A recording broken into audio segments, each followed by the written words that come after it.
Oh, welcome in the latest episode of that SEC podcast. I'm your host, Michael Bratton.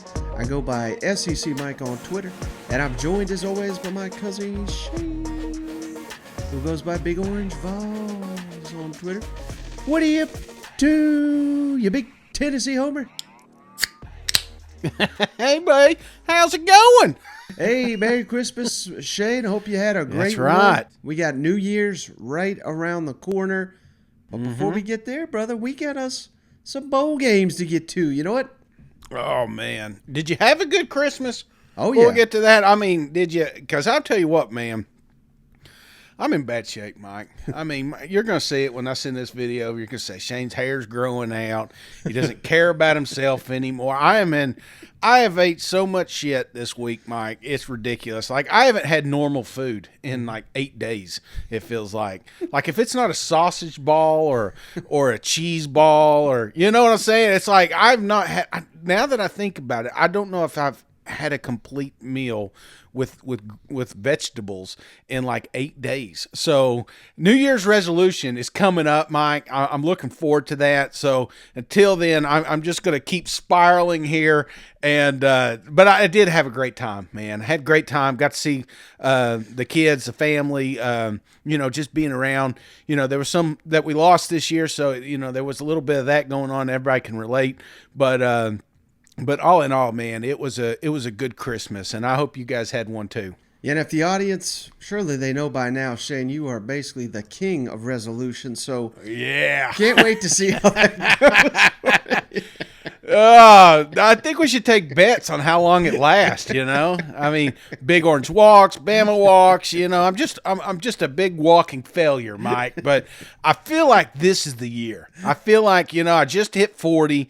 It's like, if not now, then when? I got to get my shit together. So, yes, hang loose. We're going to have some more of that talk a little bit closer toward the end of the week here. But, you know, it's still my favorite time, Mike, because we're at the tail end where, you know, unfortunately the SEC's kind of struggled here out of the gate. Yeah. But I think we bounce back, Mike. I feel like we're about to start showing the country how good this conference is, and I feel like we've kind of fell short here the first two games. Yeah. Well, yeah, we'll get to our picks just a moment here, Shane. Not a ton on this episode, but I wanted to start. We'll talk about what just happened to Missouri in just a moment, but always got to start with something light if we can.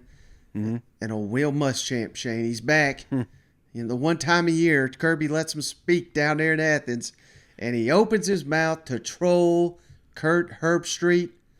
For all them Herbie haters out there, they'll love this one. Can you take us back to January 1st, 93, and the Citrus Bowl, the only time Georgia's played Ohio State? What do you remember from that game? It was a good win for the Dogs, so we had a not game, but I guess a luncheon, and Herbstreit got up and threw a pass across the room. I knew we had a shot to win. So make sure he knows I said that. All right, Shane, so, 93 Citrus Bowl, Georgia won 21-14. I didn't realize that's the only time Georgia and Ohio State have played. Yeah. Up until now, and of course Georgia won it, and as Muschamp noted there, Ohio State didn't have much of a quarterback in that matchup. You know what? I love this, man, and it's kind of wild because I did not know this. It seems like those teams should have met more often. Yeah. Even in regular season, they maybe schedule a game, but it is wild to think that that's the last time. And Georgia had their numbers, so that's always good too. And Muschamp, I think he needs more mic time. I think they've been sheltering him a little bit too long down there in Athens. So it's nice to see Muschamp cut loose here. Yeah. We have yet to get your thoughts on Missouri, that lost the bowl game to Wake Forest. You kind of teased it there, the SEC already sitting at 0-2 this bowl season. Everybody loves to pile on the SEC when they drop a game or two here. But, thoughts on that, losing to Wake Forest. I mean, that's a quality team, I guess, but very disappointing. thoughts on that, and maybe just your overall thoughts on where Missouri is under Drink, 3 years into the program. We're making bowl games, but we've yet to even win one.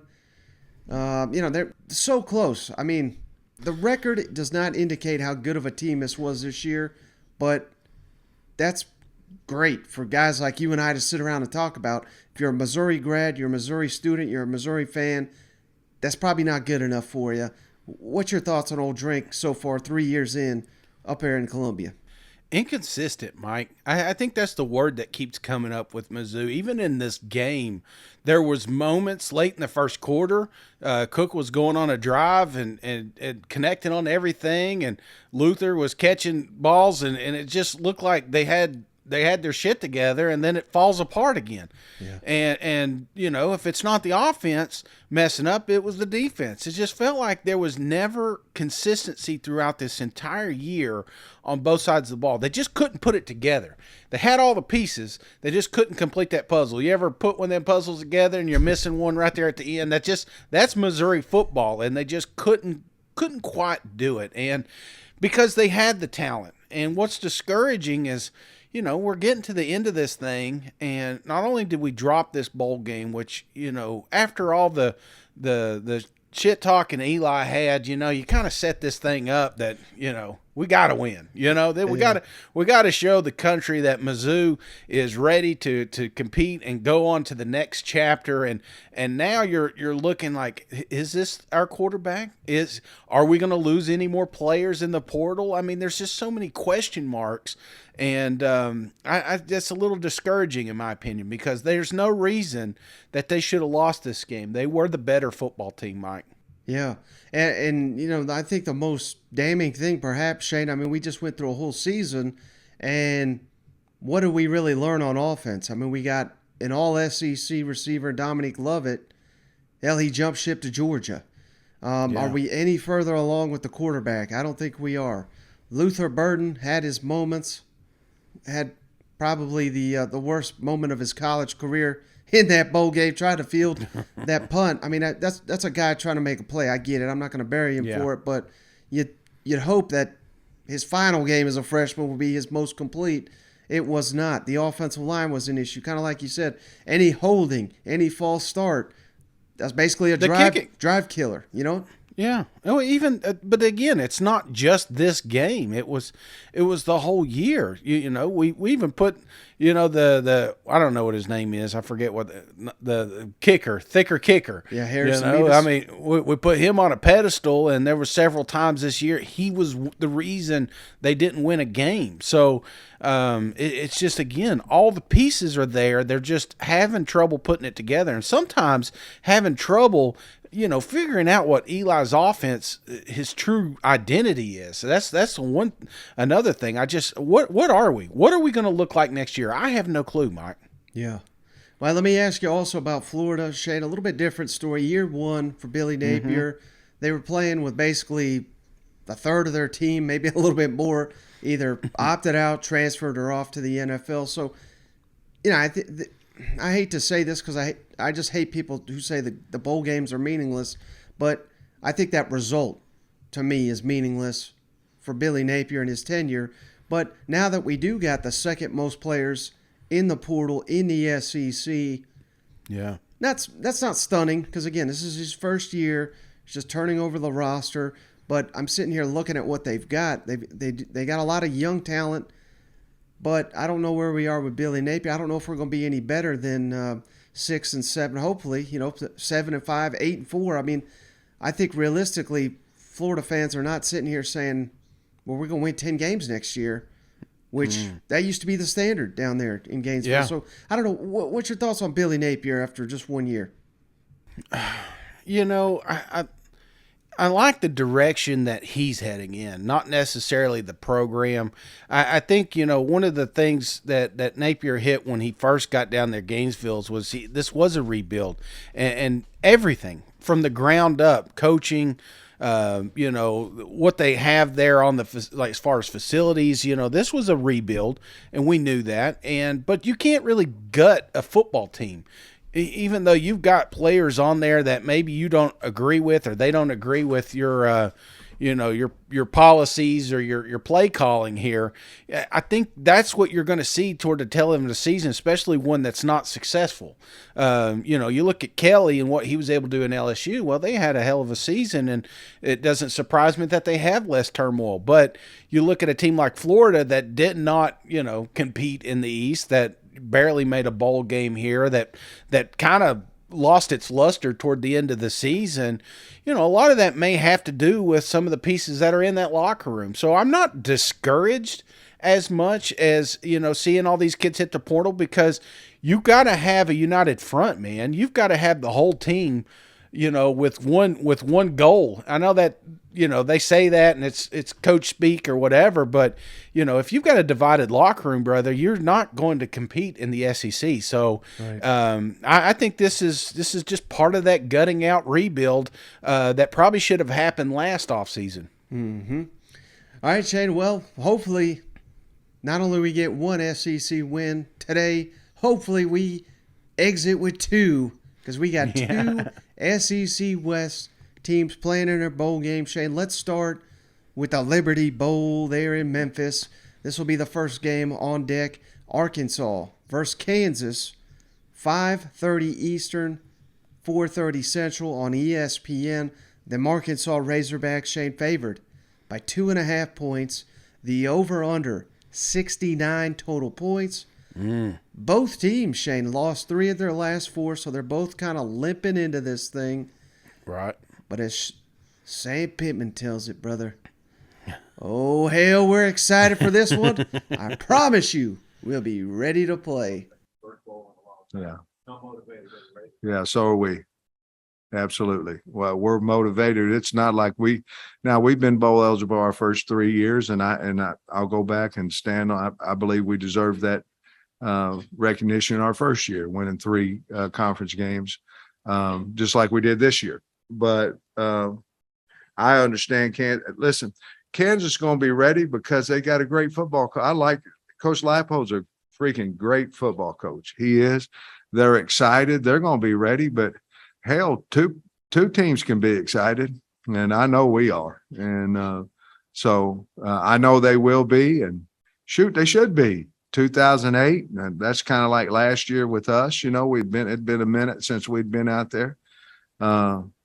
But I can promise you we'll be ready to play. I told them the other day, this isn't the new Arkansas team. This is just Arkansas. Everybody that's here has been on our football team all year.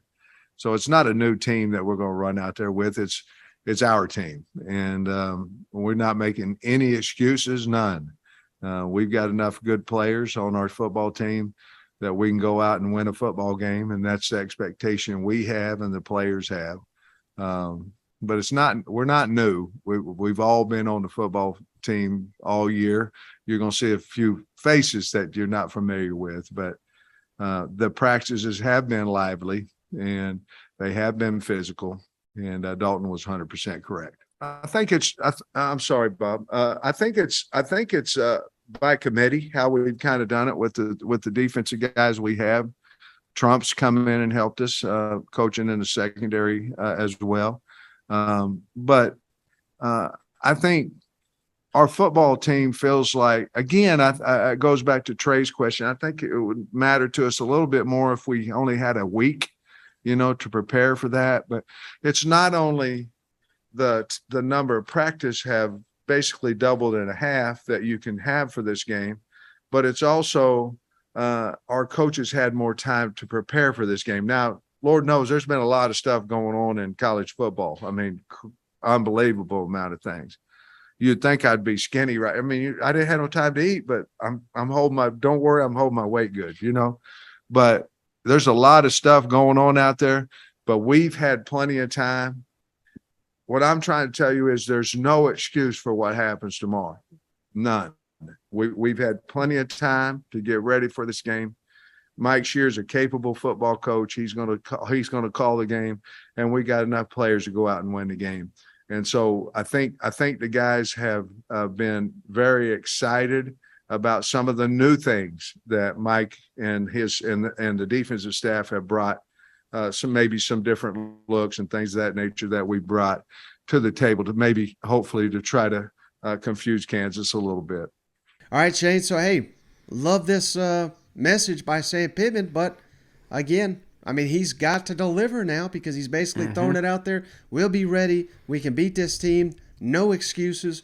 We've had a month to prepare for this matchup, and that is, I got to imagine the way the fans are going to, they'll rake him over the coals, as popular as he is. If they lose this one and have a losing record in year 3, does it happen, or do the Razorbacks end the season on a right note?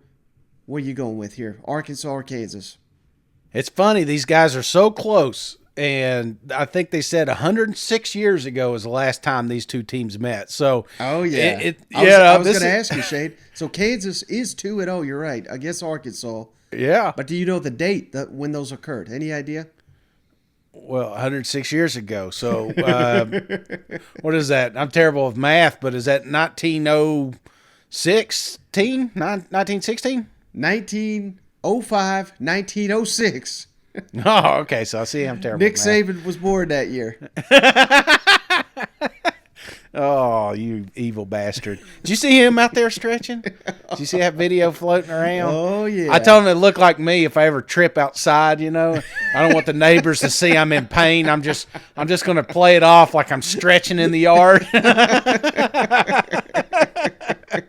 Oh, Mike, you. This one right here, Mike, there was a lot of moving pieces here a couple weeks ago. Obviously, with coaching, losing coaches and stuff, right in the middle of recruiting season, the portal talk. It was wild, brother, and I would imagine that locker room took a hit as well.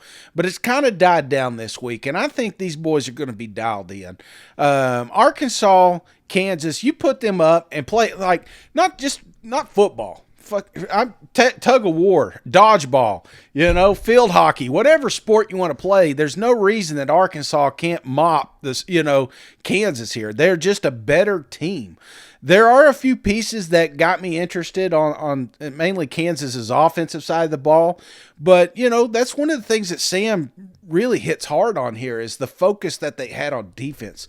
They're going to dial up some new stuff here and kind of show us a little glimpse of what we're going to see in 2023. So KJ's back. KJ's healthy. Arkansas's healthy. I think that's a big one too, Mike. I think a few weeks to just kind of heal some wounds.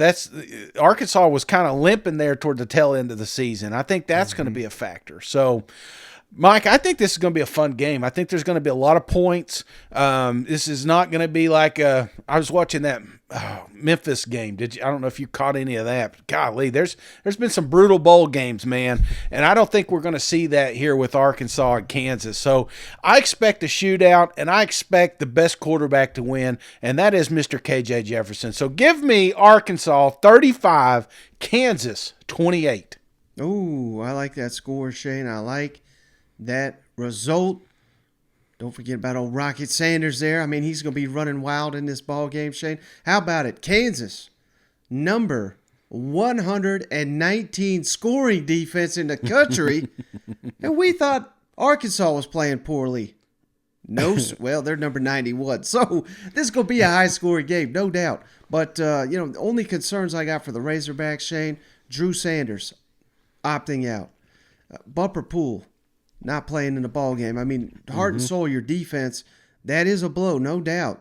So that's a concern of mine, but you just hit on the key factor there, Shane. KJ Jefferson, combined him with Rocket Sanders, Matt Landers. I mean, that's a hell of a trio that I don't think Kansas is going to have any answer for. And this is just I cannot state how much of a must-win situation this is going to be. It's not going to happen, but let's just make believe here, Shane. If Kansas destroys Arkansas, yeah. I mean, Sam Pittman's one of our favorite coaches, and hell, he just got a contract extension. I mean, this is crazy to even say, but he may enter next season. Let's not put him on the hot seat, but on a kind of warm seat if they get blown out of here, don't you think? Well, yeah, I mean, Why are you talking that way, Mike? You know, I'm power Because positive. I'm letting you know here. how important it is. He's out here saying, No, it's pivotal. This team will be ready to play. If they come out here and they're not ready to play, people are going to be saying, "What the hell, Sam? Where's your pulse of this team?" Well, one of the comments he makes is, well, we can't have excuses now. And I hate that. I didn't like the verbiage there, Mike. I want to see my head coach come out here and just say, hey, we're going to put it to them. Yeah. I like that he says there's more than one team could be excited about this. This isn't Kansas's first bowl game. This is Arkansas's bowl game, in my opinion. And that's the kind of attitude. And of course, he kind of gets into that in some of the rest of the press conference. So, I hate it's just these clips, but I don't like that approach that, we can't have excuse. You can't have excuse anyway. You should be playing a better team than Kansas right now. You've had a rough season. And I think that, you want to put some of that to bed, then you come out here and you beat them up. That's what Arkansas has to do, Mike. Yeah, no doubt. And that's why they're going to do it, Shane. Arkansas 37, Kansas 27. And I don't know if you caught it. My conversation on last episode with Stephen Lasson. Everybody missed it. Go back and check it out. But something I said to him, Shane, just look at some of the players they brought in via the transfer portal. Drew Sanders, All-American. Jadon Hazelwood, he's top 10 SEC in receiving. Matt Landers, same, top 10 SEC in receiving. These are guys that were basically I don't want to say non-factors, but just nowhere near that level. Felipe Franks, you could throw into that conversation. Dwight McGlothern at LSU. I mean, on and on and on. They are bringing in transfers and making them stars at the highest level of college football. Beat the hell out of Kansas. Get that message out there via the transfer portal where you got to shore up your roster. And if I'm a transfer player, particularly on defense, there's not many more attractive jobs or destinations than the Razorbacks, because I'm going to get on the field right away playing in the SEC where it's all the attention in the world, and your stock can go from Drew Sanders. Again, he was a touted recruit. I get it. Didn't do much at Alabama. He may be a hell of a first-round pick now because he was at 1 year at Arkansas. That's the message you got to get out there, and it's got to start here Wednesday night. Beat the hell out of Kansas. Yep, I love it, Mike. That's the theme, and it should start early. This is a team. A lot of people are worried about defense. We don't need the defense to win this game. We need the defense to have a couple stops throughout this game, and I think that's kind of what Sam's talking about by surprises and tricks up their sleeves, is we just need a couple of drive killers. But if you look at that offense, there's no reason that this team cannot score every single drive they're on against Kansas. And that's what I want to see, is just a continuation, not a slow start. You can't afford this. It's a 5 o'clock game, 4 o'clock game. It's late in the afternoon. Arkansas should be ready to roll, and it's close to home. Memphis, this is a great place. This is your recruiting there. You got your kids in the area. It's a great place to showcase what you got there in Arkansas. So it's a pivotal game, like you said. Very, very pivotal game. Now, I don't want to put it on that level, Shane, but also very important for Ole Miss, the Texas Bowl in Houston against Texas Tech. The Rebels favored by 3.5 points. This game will come right after the Liberty Bowl, 9 o'clock Eastern, 8 Central on ESPN, over-under of 71 total points. And why this is big, Shane? Ole Miss, they have lost 3 in a row to close the season. You don't want to go in the offseason losing 4 games in a row. Texas Tech has won 3 in a row against Kansas, Iowa State, and Oklahoma. So 3 bowl teams here, to the best of my knowledge. And how about this, Shane? Texas Tech, they got 3 quarterbacks that have thrown for 1,000 yards this season. So they could roll out anybody out there. It's a complete mystery to me who they're going to throw out there. But Texas Tech 6-1 at home, 1-4 on the road. So that's trouble right there. Is it going to be 1-5 on the road? Because they are playing Ole Miss in the Texas Bowl. Who you got, Shane? Ole Miss, Texas Tech. This one was the one I was worried about at first. The more I thought about it, though, the more confident I got in my pick. I just felt like this was going to be a natural letdown game, and kind of like what we've seen here in the first 2 games, just kind of a little bit of a lull, a little bit of dragging your ass, and next thing you know, you're down a couple scores by an inferior opponent. That's what it kind of felt like. But, one thing that really stood out to me was some of the comments Lane Kiffin made after this signing day, that they're not done. They're in constant communication with a lot of these kids that are in the portal, and I think this is an opportunity, to some of these kids that they've talked to is, hey, turn on the camera.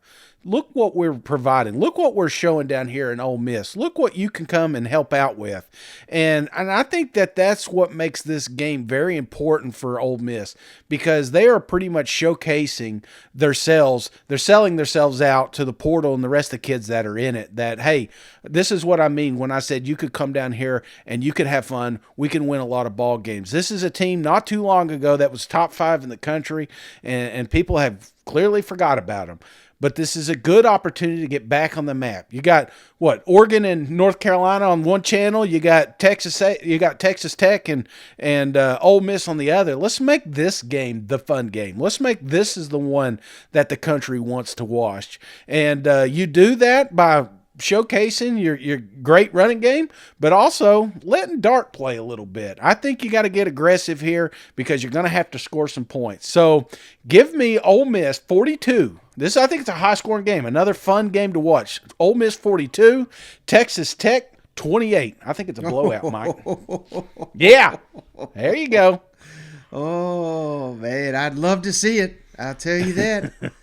And, I think, like you said, I mean, I kind of forgot myself, Shane. This was a, top 5 team here, 7-0, looking towards the college football playoff till obviously losing 4 of the last 5 to close out the season. I mean, they were red hot, all the confidence in the world, and then, it came crashing down, obviously. But, this is a very young team, Shane. You mentioned Jackson Dart, Quinshawn Judkins, one of the best running backs in the country.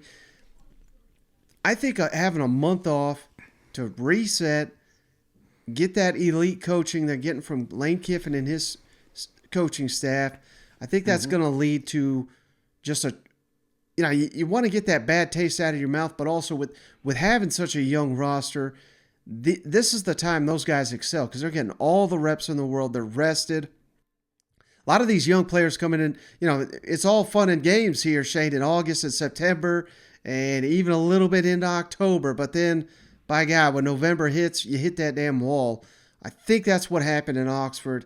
Now that they've had a month off here to get up for this game to face the number 89 rush defense in the country. Get the hell out of here with that. Texas Tech. 89 in the country. Give me a break. Texas Tech, though, they do have a top 10 red zone offense and red zone defense. Only Georgia can say they got top 10 in both those categories. So Texas Tech does excel in the red zone. That's a little bit of a danger zone. Got to convert in a red zone when you get down there. If Ole Miss can do that, you're exactly right. They'll blow them out.